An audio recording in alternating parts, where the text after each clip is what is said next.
कारण जेवढ्या वेळा विचारते तेवढ्या वेळा लोक सांगताहेत की ताई इथे रिडेव्हलपमेंटचा प्रश्न सुटलेलाच नाहीये, इथला रिडेव्हलपमेंटचा प्रश्न ॲज इट इज आहे, इथला SRAचा प्रश्न ॲज इट इज आहे. इथे रिडेव्हलपमेंट आणि SRA आणि या सगळ्या संबंधाने जर विचार करायचं ठरवलं तर विद्यमान आमदार इथल्या बिल्डरशीच मांडवली करायला कमी करत नाहीत. टक्केवारीचं राजकारण तर अमाप आहे. अशा सगळ्या प्रॉब्लेम्समुळे इथला विकास अडलेला आहे आणि त्याच्यासाठी म्हणून आता एक नवा फेरबदल करण्याची गरज आहे. हा नवा फेरबदल यावेळेला खात्रीने होऊ शकतो असं मला नक्की वाटतं. कारण एक माणूस एका माणसाला एक वेळा मूर्खात काढू शकेल, एक माणूस अनेक लोकांना एक वेळा मूर्खात काढू शकेल, पण एक माणूस त्याच माणसांना पुन्हा पुन्हा मूर्खात काढू शकत नाही. कोळंबकरांनी एकदा वेड्यात काढलं, दुसऱ्यांदा दुसऱ्या समूहाला वेड्यात काढलं, पण आता ते यावेळेला आपल्याला वेड्यात काढू शकणार नाही. यावेळेला मात्र निश्चितपणे वडाळ्याचे लोक या सगळ्या गोष्टींचा विचार करतील की 5-7 वेळा आपण एकाच माणसावर किती विश्वास ठेवतो बरं, किती आंधळ्यासारखा विश्वास टाकावा की तोच माणूस काँग्रेसकडे जातो, तोच माणूस सेनेकडे, तोच माणूस भाजपकडे. आणि म्हणजे आमच्या गावाकडे एक फार चांगली म्हण आहे बरं का, मला गावाकडच्या भाषेत बोलल्यावर जरा भारी वाटते, जरा मोकळं चाकलं वाटते. आमच्या गावाकडे म्हण काय माहितीये का, आवसबाई तुझ्याकडं, पुनवबाई माझ्याकडं, जोगवा माग चौकड. अशा लोकांच्या सोबत किती दिवस राहायचं, औसला एकीकडे जायचं, पुनवला दुसरीकडे जायचं आणि जमल तसा जोगवा मागायचा. अशा लोकांच्या सोबत राहायचं का नाही राहायचं का? त्याच वेळेला काहीही असो, सत्ता असो की नसो, पावर असो की नसो, ऊन असो की पाऊस असो, सुख असो की दुःख असो, संकट असो की यश असो, काहीही असलं तरी निष्ठा सोडायची नाही, प्रामाणिकपणे एका ठिकाणी राहायचं, अशा लोकांच्या सोबत राहायचं हे आपण ठरवावं लागेल. आणि त्याचं कारण काय आहे राजेओ, तर गेली 2 वर्ष कोरोनाच्या काळात ज्या पक्षप्रमुखांनी आमची काळजी घेतली, गेल्या 2 वर्षाच्या काळामध्ये ज्यांना कोरोनाचा काळ नेमका मिळाला आणि त्या कोरोनाच्या काळात आपल्या कुटुंबातला आपला बाप भाऊ म्हणून ज्यांनी काळजी घेतली. केंद्रामध्ये सरकार भाजपचं आहे तरी सुद्धा केंद्रातलं भाजप सरकार, भारत सरकार हे मान्य करतं की कोरोनाच्या काळात भारतात जर सगळ्यात चांगलं काम कुणाचं झालं असेल तर ते महाराष्ट्रात उद्धव ठाकरे यांच्या काळात झालेलं काम आहे.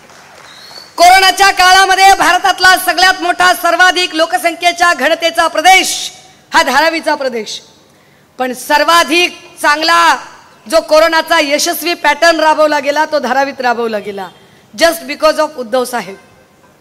का गरजेची आहे ही निवडणूक, का गरजेचा आहे हा विजय, का गरजेचा आहे कोळंबकरांचा पराभव, तर त्या पराभवाची कारण मी फार स्थानिक पातळीवर जाणार नाही. मला जरा आपलं ध्येय थोडं मोठं ठेवायला आवडतंय आणि त्यामुळे त्या मोठ्या ध्येयाकडे आपल्याला नेऊ इच्छिते की कोरोनाच्या काळामध्ये 2 वर्ष ज्या पक्षप्रमुखांनी काम केलं त्या 2 वर्षानंतर पुढच्या 5-6 महिन्यात त्यांना जो आजार जडला, मणक्याच्या विकाराने ते इतके त्रस्त झाले की शरीराचा एकही भाग हालत नव्हता. उद्धव साहेब मृत्यूशय्यावर होते, उद्धव साहेब मृत्यूशी झुंज देत होते.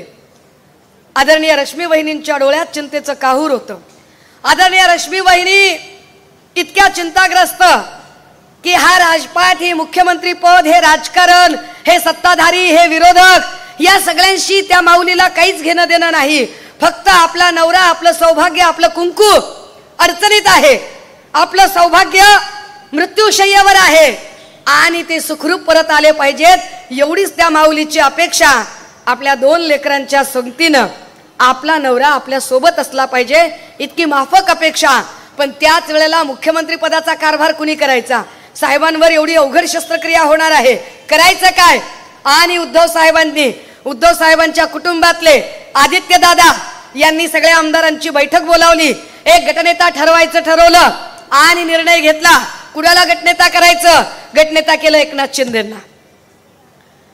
जे एकनाथ शिंदे कधी काळी शाखा प्रमुख म्हणून आले होते, शाखा प्रमुखाचे गटप्रमुख झाले, विभाग प्रमुख झाले, नगरसेवक झाले, महापौर झाले, आमदार झाले, पुढे मंत्री झाले, नगर विकास मंत्री झाले.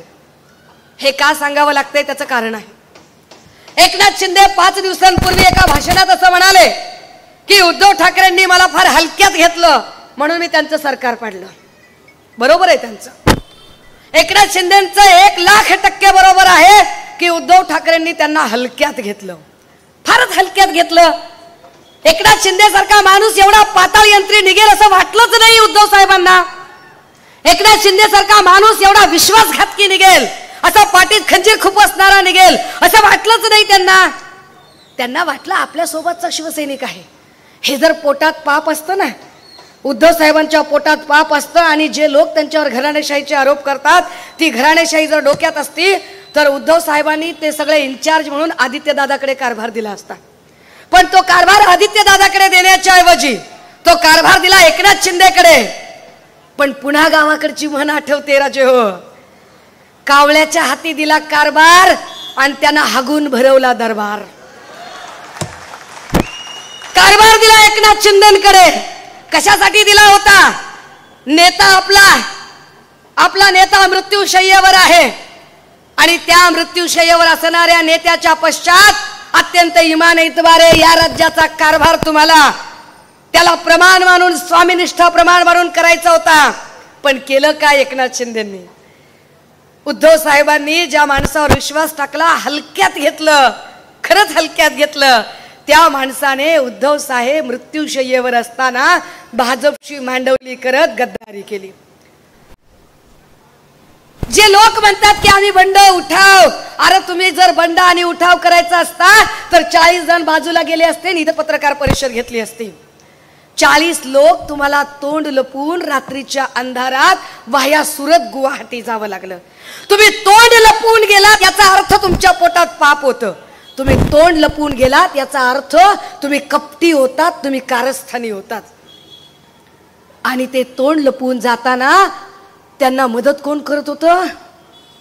देवेंद्र फडणवीस, टीम भाजपा. हे आपण नाही बोललो, हे कोण बोललं? माझी प्रिय भाऊजाई, माझी लाडकी